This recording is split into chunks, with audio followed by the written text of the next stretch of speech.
दोस्तों, स्वागत है आपका फैक्ट्री ज्ञान बाय सचिन के इस नए वीडियो में। अब तक हम क्लोज 4 में ऑर्गेनाइजेशन का कॉन्टेक्स्ट समझ चुके हैं और क्लोज 5 में लीडरशिप की रोल और रिस्पॉन्सिबिलिटीज को भी जान चुके हैं। अब बारी है अगले बहुत ही महत्वपूर्ण स्टेप की, क्लोज 6 प्लानिंग। क्योंकि बिना सही प्लानिंग के कोई भी क्वालिटी मैनेजमेंट सिस्टम सफल नहीं हो सकता। इस क्लोज में हम समझेंगे रिस्क और अपॉर्चुनिटी को कैसे आइडेंटिफाई करते हैं, क्वालिटी ऑब्जेक्टिव्स कैसे सेट किए जाते हैं और चेंजेस को कैसे प्लान और कंट्रोल किया जाता है। यानी अब हम QMS की फ्यूचर प्लानिंग और डायरेक्शन तय करने जा रहे हैं। तो चलिए शुरू करते हैं क्लोज 6 प्लानिंग। अब हम शुरू कर रहे हैं IATF 16949 का क्लोज 6 प्लानिंग। इस क्लोज में हम सीखेंगे कि ऑर्गेनाइजेशन अपने QMS को फ्यूचर के लिए कैसे प्लान करती है। QMS सिर्फ डॉक्यूमेंट से नहीं चलता। अगर प्लानिंग सही नहीं है तो QMS सफल नहीं हो सकता। क्लोज 6 हमें सिखाता है, पहले सोचो फिर काम करो। क्लोज 6 3 मुख्य भागों में डिवाइडेड है, रिस्क और अपॉर्चुनिटी, क्वालिटी ऑब्जेक्टिव्स और प्लानिंग ऑफ चेंजेस। अब हम IATF 16949 के क्लोज 6.1 रिस्क एंड अपॉर्चुनिटीज के बारे में समझेंगे, जो जोखिम और अवसरों के लिए कार्य योजना बनाने पर केंद्रित है। जब भी ऑर्गेनाइजेशन अपना क्वालिटी मैनेजमेंट सिस्टम प्लान करती है, तब सिर्फ प्रोसेस बनाना ही काफी नहीं होता। हमें फ्यूचर के रिस्क और अपॉर्चुनिटीज को भी पहले से सोचना और प्लान करना जरूरी होता है। इस क्लोज का मुख्य उद्देश्य है कि जब हम QMS की प्लानिंग करें तो रिस्क बेस्ड थिंकिंग अपनाएं, यानी जोखिम और अवसरों को पहले से पहचानें और उनके लिए एक्शन प्लान तैयार करें। क्लोज 6.1.1 कहता है कि प्लानिंग के टाइम ऑर्गेनाइजेशन को 2 चीजें ध्यान में रखनी है। पहली, क्लोज 4.1 में दिए गए इंटरनल और एक्सटर्नल इश्यूज। दूसरी, क्लोज 4.2 में दिए गए इंटरेस्टेड पार्टियों की रिक्वायरमेंट्स। इन सब को कंसीडर करके ऑर्गेनाइजेशन को डिसाइड करना होता है कि कौन कौन से रिस्क और अपॉर्चुनिटीज एड्रेस करने हैं। अब सवाल आता है, ये सब क्यों जरूरी हैं? इसके 4 मेन ऑब्जेक्टिव्स हैं। पहला, QMS अपने इंटेंडेड रिजल्ट अचीव करे, मतलब जो सिस्टम बनाया है वो एक्सपेक्टेड आउटपुट दे, जैसे क्वालिटी प्रोडक्ट, कस्टमर सेटिस्फैक्शन और प्रोसेस कंट्रोल। दूसरा ऑब्जेक्टिव आता है कि डिजायरेबल इफेक्ट्स को इन्हांस करना। जो चीजें ऑलरेडी अच्छी चल रही हैं उनको और बेटर बनाया जाए। एग्जाम्पल, प्रोसेस एफिशिएंसी बढ़ाना, रिजेक्शन कम करना, डिलीवरी इंप्रूव करना।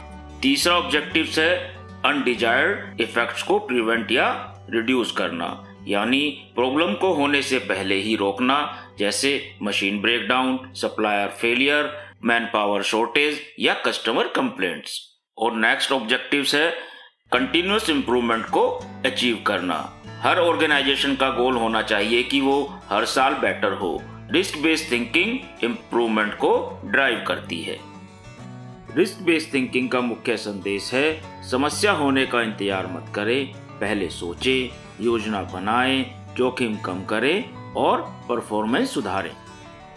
अंत में जब संगठन पहले से जोखिम और अवसरों की योजना बनाता है, तब अनचाही समस्याएं कम होती हैं, नुकसान कम होता है, ग्राहक का भरोसा बढ़ता है और बिजनेस अधिक स्थिर और मजबूत बनता है। यही क्लोज 6.1.1 का मुख्य उद्देश्य है। अब हम बात करेंगे क्लोज 6.1.2 के बारे में, जो बताता है कि रिस्क और अपॉर्चुनिटी आइडेंटिफाई करने के बाद ऑर्गेनाइजेशन को आगे क्या करना है। क्लोज 6.1.2 कहता है कि ऑर्गेनाइजेशन को प्रॉपर प्लानिंग करनी होगी। सबसे पहले रिस्क और अपॉर्चुनिटी को एड्रेस करने के लिए एक्शन प्लान करने होंगे, यानी केवल रिस्क पहचानना ही काफी नहीं है, बल्कि उसके लिए क्लियर एक्शन प्लान होना चाहिए कि हम क्या करने वाले हैं। अब दूसरा महत्वपूर्ण हिस्सा है इन एक्शंस को कैसे इंप्लीमेंट करना है। इसके 2 भाग हैं। पहला भाग है एक्शन को QMS प्रोसेसेस में इंटीग्रेट करना और इंप्लीमेंट करना, मतलब ये एक्शन अलग से नहीं चलेंगे, बल्कि ऑर्गेनाइजेशन के डेली प्रोसेसेस का हिस्सा बनेंगे। जैसे production planning, supplier management, maintenance, quality control, इन सभी में रिस्क एक्शन शामिल होने चाहिए। दूसरा, इन एक्शंस की इफेक्टिवनेस को इवेल्युएट करना, यानी यह देखना होगा कि जो एक्शंस हमने लिए थे क्या वो काम कर रहे हैं या नहीं। अगर रिस्क कम नहीं हुआ तो एक्शन बदलना पड़ेगा। अब एक बहुत महत्वपूर्ण लाइन आती है, एक्शन प्रोपोर्शनेट यानी अनुपातिक होने चाहिए रिस्क के इम्पैक्ट के अनुसार। इसका मतलब छोटे रिस्क के लिए छोटा एक्शन और बड़े रिस्क के लिए मजबूत एक्शन।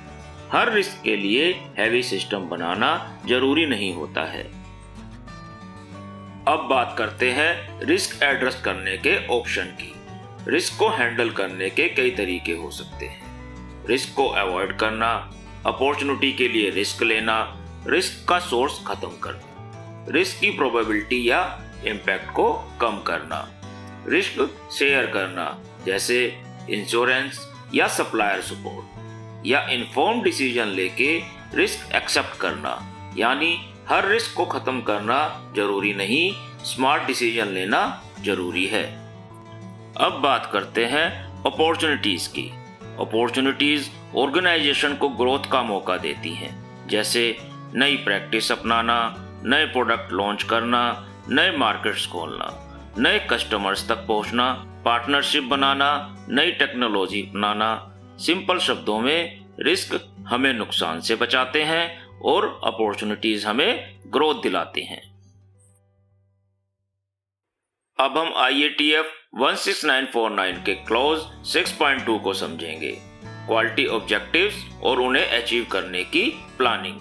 यह क्लॉज बहुत इंपॉर्टेंट है क्योंकि यह बताता है कि ऑर्गेनाइजेशन अपने क्वालिटी गोल्स को कैसे सेट करता है और उन्हें कैसे हासिल करता है। स्टैंडर्ड कहता है कि ऑर्गेनाइजेशन को क्वालिटी ऑब्जेक्टिव्स बनाने होंगे रिलेवेंट फंक्शंस पर, डिफरेंट लेवल पर और सभी इंपॉर्टेंट प्रोसेसेस पर।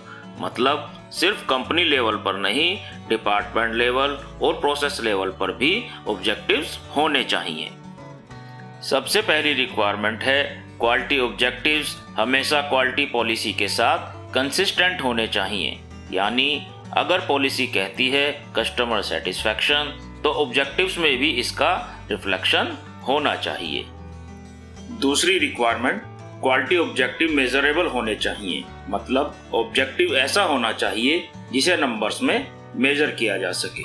गलत एग्जाम्पल है क्वालिटी इंप्रूव करना, सही एग्जाम्पल है कस्टमर कंप्लेंट्स 20% कम करना। ऑब्जेक्टिव्स बनाते समय ऑर्गेनाइजेशन को सभी एप्लीकेबल रिक्वायरमेंट्स कंसीडर करनी होगी, जैसे कस्टमर रिक्वायरमेंट्स, लीगल रिक्वायरमेंट्स और regulatory requirements etcetera. Quality objectives का सीधा रिलेशन होना चाहिए प्रोडक्ट कन्फर्मिटी से, कस्टमर सेटिस्फैक्शन से, यानी ऑब्जेक्टिव्स ऐसे होने चाहिए जो कस्टमर को बेटर प्रोडक्ट और सर्विस दें। नेक्स्ट रिक्वायरमेंट है क्वालिटी ऑब्जेक्टिव्स को रेगुलरली मॉनिटर करना होगा, मतलब monthly review, KPI tracking, performance measurement. Quality objectives सभी रेलेवेंट एम्प्लॉयज को कम्युनिकेट किए जाने चाहिए। हर एम्प्लॉय को पता होना चाहिए कि कंपनी के क्वालिटी गोल्स क्या हैं और उनका रोल क्या है। अगर बिजनेस सिचुएशन चेंज होती है तो क्वालिटी ऑब्जेक्टिव्स को अपडेट करना जरूरी है। क्वालिटी ऑब्जेक्टिव स्टैटिक नहीं होते, डायनेमिक होते हैं। और सबसे महत्वपूर्ण रिक्वायरमेंट है ऑर्गेनाइजेशन को क्वालिटी ऑब्जेक्टिव्स का डॉक्यूमेंटेड रिकॉर्ड मेंटेन करना होगा। शॉर्ट में समझे तो क्वालिटी ऑब्जेक्टिव्स होने चाहिए अलाइंड, मेजरेबल, मॉनिटर्ड, कम्युनिकेटेड और डॉक्यूमेंटेड। अब हम क्लॉज 6.2.2 को समझेंगे, क्वालिटी ऑब्जेक्टिव्स को अचीव करने की प्लानिंग। पिछले क्लॉज में हमने क्वालिटी ऑब्जेक्टिव्स बनाए थे, अब यह क्लॉज बताता है कि उन ऑब्जेक्टिव्स को हासिल कैसे करना है। सिर्फ ऑब्जेक्टिव बना लेना ही काफी नहीं होता, उनको अचीव करने के लिए प्रॉपर एक्शन प्लानिंग भी जरूरी है। सबसे पहले ऑर्गेनाइजेशन को डिसाइड करना होगा क्या किया जाएगा, यानी ऑब्जेक्टिव अचीव करने के लिए कौन कौन से एक्शन लिए जाएंगे। एग्जाम्पल के लिए अगर ऑब्जेक्टिव है कस्टमर कंप्लेंट्स को कम करना, तो उसके लिए एक्शन हो सकते हैं root cause analysis, process improvement और ट्रेनिंग। दूसरा स्टेप है कौन कौन से रिसोर्सेज रिक्वायर्ड होंगे।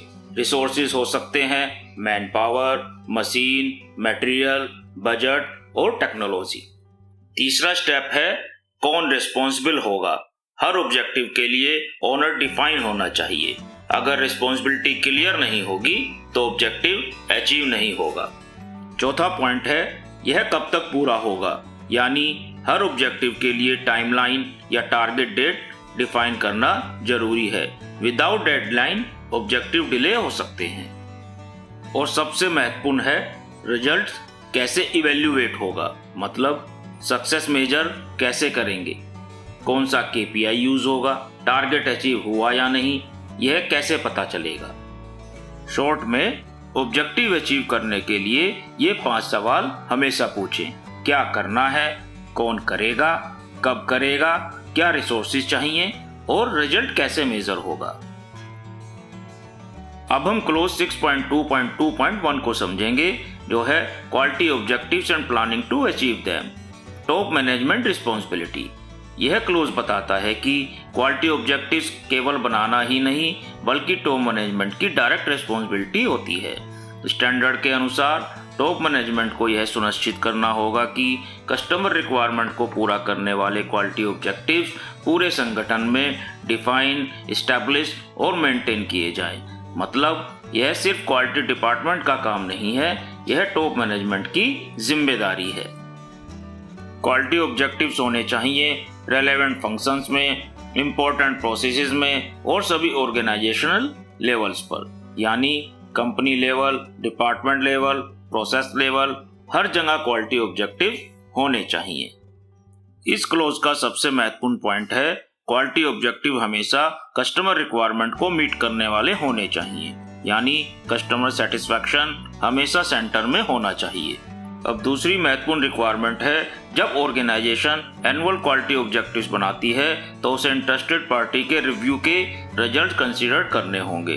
इंटरेस्टेड पार्टीज में शामिल हो सकते हैं customers, suppliers, employees, regulatory bodies. Standard कहता है कि कम से कम साल में एक बार क्वालिटी ऑब्जेक्टिव्स डिफाइन और रिव्यू किए जाने चाहिए, यानी हर साल ऑर्गेनाइजेशन को नए क्वालिटी ऑब्जेक्टिव्स और परफॉर्मेंस टारगेट्स सेट करने होंगे।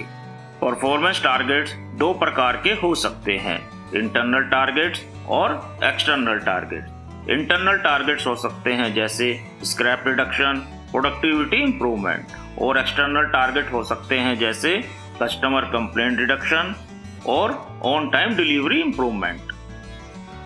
शॉर्ट में समझे तो टॉप मैनेजमेंट इंश्योर करता है कि customer focused, interested parties based annual quality objectives पूरे ऑर्गेनाइजेशन में लागू हों।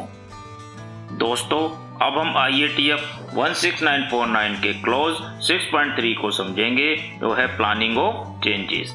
यह क्लोज बताता है कि जब भी क्वालिटी मैनेजमेंट सिस्टम में कोई बदलाव किया जाए तो वह बिना योजना के नहीं होना चाहिए। हर बदलाव प्लान और कंट्रोल होना जरूरी है। दोस्तों, बिजनेस एनवायरनमेंट हमेशा बदलता रहता है। New customer requirements, new technology, new products, process improvements, इसलिए QMS में समय समय पर बदलाव करना जरूरी होता है। स्टैंडर्ड कहता है कि जब भी ऑर्गेनाइजेशन QMS में बदलाव की जरूरत महसूस करे तो बदलाव प्लान मैनर में होना चाहिए। मतलब कोई भी चेंज अचानक या बिना सोचे समझे नहीं होना चाहिए। सबसे पहले यह समझना जरूरी है चेंजेस क्यों किए जा रहे हैं, इनका संभावित प्रभाव क्या होगा। हर चेंज के पॉजिटिव और नेगेटिव दोनों कॉन्सिक्वेंसेस एनालिसिस करना जरूरी है। चेंज करते समय यह सुनिश्चित करना जरूरी है कि क्वालिटी मैनेजमेंट सिस्टम की इंटीग्रिटी बनी रहे, यानी एग्जिस्टिंग प्रोसेसेस डिस्टर्ब ना हो, क्वालिटी परफॉर्मेंस पर नेगेटिव इम्पैक्ट ना आए। चेंज इंप्लीमेंट करने से पहले यह देखना जरूरी है कि रिक्वायर्ड मैन पावर अवेलेबल है या नहीं, मशीन्स और टूल्स अवेलेबल है या नहीं, बजट अवेलेबल है या नहीं। चेंज के दौरान रेस्पॉन्सिबिलिटीज क्लियर होनी चाहिए। कौन चेंज इम्प्लीमेंट करेगा, किसकी अथॉरिटी होगी, किसकी अकाउंटेबिलिटी होगी, जरूरत पड़ने पर रेस्पॉन्सिबिलिटीज रिलोकेट भी की जा सकती हैं। शॉर्ट में हर चेंज होना चाहिए प्लान, एनालाइज, रिसोर्स और कंट्रोल्ड। तो दोस्तों, इस वीडियो में हमने क्लोज 6 के सभी महत्वपूर्ण पॉइंट समझे। रिस्क और अपॉर्चुनिटी प्लानिंग, क्वालिटी ऑब्जेक्टिव्स और उनकी प्लानिंग, और QMS में चेंजेस की प्लानिंग। अब हमें यह स्पष्ट हो गया है कि संगठन को अपने गोल कैसे सेट करने हैं, उन्हें कैसे अचीव करने हैं और बदलावों को कैसे कंट्रोल करना है। यानी क्लोज 6 पूरी तरह प्लानिंग पर केंद्रित था। अगले वीडियो में हम शुरू करेंगे क्लोज 7 रिसोर्सेज, जो बताता है कि उस प्लानिंग को इम्प्लीमेंट करने के लिए ऑर्गेनाइजेशन को किन रिसोर्सेज और सपोर्ट सिस्टम की जरूरत होती है। अगर आपको यह वीडियो यूजफुल लगा हो तो वीडियो को लाइक करें, चैनल को सब्सक्राइब करें और इसे अपनी टीम के साथ जरूर शेयर करें ताकि सभी IATF को आसानी से समझ सकें।